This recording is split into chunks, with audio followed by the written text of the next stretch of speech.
ദൈവനാമത്തിന് മഹത്വമുണ്ടാകട്ടെ. കഴിഞ്ഞ ആഴ്ചയിൽ ഞങ്ങൾക്ക് കടന്നു വരാൻ സാധിച്ചില്ല, യാത്രയിലായിരുന്നു. എന്നാൽ ഇന്ന് വലിയനായ ദൈവം നൽകിയ ആരോഗ്യത്തിൽ കടന്നു വന്ന് നിങ്ങളോടൊന്നിച്ച് നമ്മുടെ കർത്താവിൻ്റെ കഷ്ടാനുഭവങ്ങളെ ഓർക്കുന്നതിനും നമുക്ക് വേണ്ടി കർത്താവിനെ രക്ഷിതാവിനെ നൽകിയ പിതാവായ ദൈവത്തെ സ്തുതിക്കുന്നതിനും മഹത്വപ്പെടുത്തുന്നതിന് ലഭിച്ച അവസരങ്ങളെ ഓർത്ത് നമുക്ക് ദൈവത്തെ സ്തുതിക്കാം.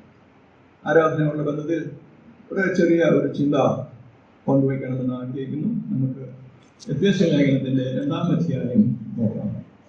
നമ്മുടെ ആരാധന യോഗങ്ങളിൽ വളരെ പതിവായി നാം ചിന്തിക്കുന്ന ഭാഗങ്ങളാണല്ലോ എഫേസ്യ ലേഖനം, കൊലോസ്യ ലേഖനം തുടങ്ങിയവ. എഫേസ്യ ലേഖനത്തിൻ്റെ 2-ാം അധ്യായത്തിൽ വായിക്കാൻ ആഗ്രഹിക്കുന്ന വാക്യം 12-ാം വാക്യമാണ്. അക്കാലത്ത് നിങ്ങൾ ക്രിസ്തുവിനെ കൂടാതെയുള്ളവരും ഇസ്രായേൽ പൗരതയോട് സംബന്ധമില്ലാത്തവരും വാഗ്ദത്തത്തിന്റെ നിയമങ്ങൾക്ക് അങ്ങനെ പ്രത്യാശയില്ലാത്തവർ, ലോകത്തിൽ നിയമമില്ലാത്തവരും ആയിരുന്നു എന്ന് ഓർക്കുന്നത്.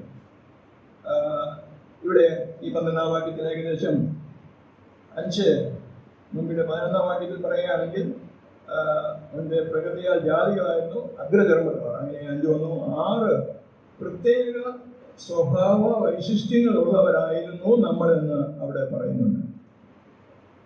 പുറത്തു പറയാൻ കൊള്ളാത്ത അല്ലെങ്കിൽ പ്രശംസിക്കാനായിട്ട് ഒരു വഴിയും ഇല്ലാത്ത ചില പ്രത്യേക സ്വഭാവ വിശേഷതയുള്ളവരായിട്ടായിരുന്നു നാം ആയിരുന്നത് എന്നാണ് അപ്പോസ്തലൻ നമ്മെ ഓർപ്പിക്കുന്നത്. നമ്മുടെ എല്ലാം ആദ്യകാല അനുഭവമാണ് അല്ലെങ്കിൽ സ്ഥിതിയാണ് നാം അവിടെ വിവരിച്ചു കേട്ടത്. നമ്മെല്ലാവരും അപ്പോസ്തലൻ തന്നെ ഇവിടെ ചേർത്താണ് പറയുന്നത്, അക്കാലത്ത് നിങ്ങൾ അങ്ങനെയുള്ളവരായിരുന്നു ഞാനും എന്നുള്ള അർത്ഥത്തിലാണ് ഇവിടെ വായിക്കുന്നത്.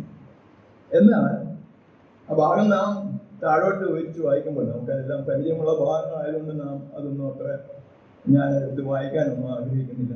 നമുക്കെല്ലാം വളരെ സുപരിചിതങ്ങളായ വാക്യങ്ങളാണ്. എന്നാൽ നാം ഇന്ന് ഇങ്ങനെ കടന്നു വരുമ്പോൾ നേരത്തെ നാം വായിച്ച വാക്യമായിട്ട് ബന്ധപ്പെട്ട് നമുക്ക് അതിന് വളരെ യോഗ്യത ഉണ്ടായിരുന്നു? ഇല്ല. പിന്നെ ഇപ്പോൾ നമ്മളുടെ സ്ഥിതി എന്താണ്? നാം ആ വാക്യത്തിന്റെ 19-ാമത്തെ വാക്യത്തിലേക്ക് വരുമ്പോൾ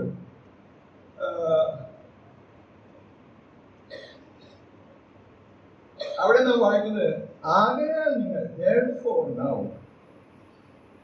അവിടെയാണ് നാം വായിക്കുന്നത്. നേരത്തെ കാര്യം മുമ്പേ നിങ്ങൾ ആരായിരുന്നു എന്നുള്ളത് വിവരിച്ചതിന് ശേഷം ചില കാര്യങ്ങൾ പറഞ്ഞിട്ട് അപ്പോസ്തലൻ പറയുകയാണ് now, therefore now, ആകയാൽ നിങ്ങൾ ഇപ്പോൾ, ആകയാൽ നിങ്ങൾ ഇനി അന്യരും പരദേശികളും, no more foreigners and strangers. നിങ്ങൾ ഇനി ആരും അന്യന്മാരും പരദേശികളുമല്ല. നേരത്തെ പറഞ്ഞ കാര്യങ്ങൾ വെച്ചുകൊണ്ട് നിങ്ങൾക്കൊന്നും ഈ നിലയിൽ കടന്നു വരാൻ യോഗ്യതയില്ലാത്തവരായിരുന്നു എന്നുള്ളത് നമ്മളെ ഓർപ്പിച്ചുകൊണ്ട് തന്നെ അപ്പോസ്തലൻ പറയുകയാണ് നാം ഇപ്പോൾ അന്യരും പരദേശികളുമല്ല. പിന്നെയോ അന്യരും പരദേശികളും അല്ല, വിശുദ്ധന്മാരുടെ പൗരന്മാരും ദൈവത്തിന്റെ ഭവനക്കാരുമാകുന്നു. 12-ാം വാക്യത്തിൽ പറയുന്നുണ്ട് നിങ്ങൾ ദൈവമില്ലാത്തവരായിരുന്നു. 19-ാം വാക്യത്തിൽ അപ്പോസ്തലൻ പറയുന്നത് നിങ്ങളുടെ സ്ഥിതിയൊക്കെ മാറി. അതാണ് നാം ഇപ്പോൾ ഇവിടെ ആയിരിക്കുന്നത്. നാം ഇപ്പോൾ ദൈവഭവനക്കാരാണ്. ദൈവഭവനക്കാരാണ്, അന്യരും പരദേശികളുമല്ല. എന്താണ് ഇതിന് കാരണമായിട്ടുള്ളത്? എന്താണ് ഇവിടെ സംഭവിച്ചത്? ഇതിന് മധ്യേ ചില കാര്യങ്ങൾ അപ്പോസ്തലൻ വിവരിക്കുന്നുണ്ട്. 17-ാം വാക്യത്തിലേക്ക് വരുമ്പോൾ നാം നോക്കുക, അവൻ വന്നു. അവിടെ നാം വായിക്കുന്നത് അവൻ വന്നു. സ്തോത്രം. ആരാണ് ഈ അവൻ? കർത്താവായ യേശു. അവൻ വന്നു.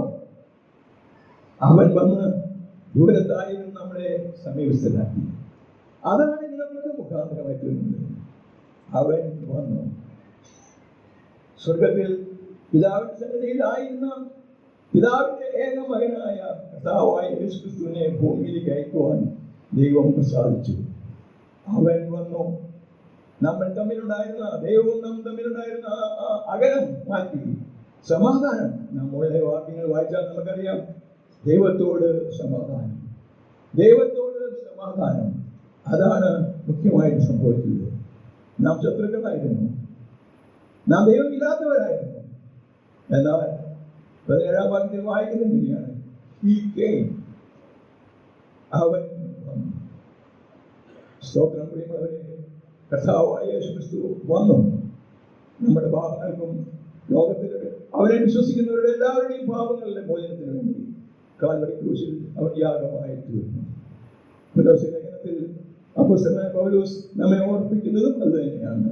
കൊലോസ്യ ലേഖനത്തിന്റെ 1-ാം അധ്യായത്തിന്റെ 21-ഉം 22-ഉം വാക്യങ്ങൾ കൂടെ നമുക്ക് വായിക്കാം.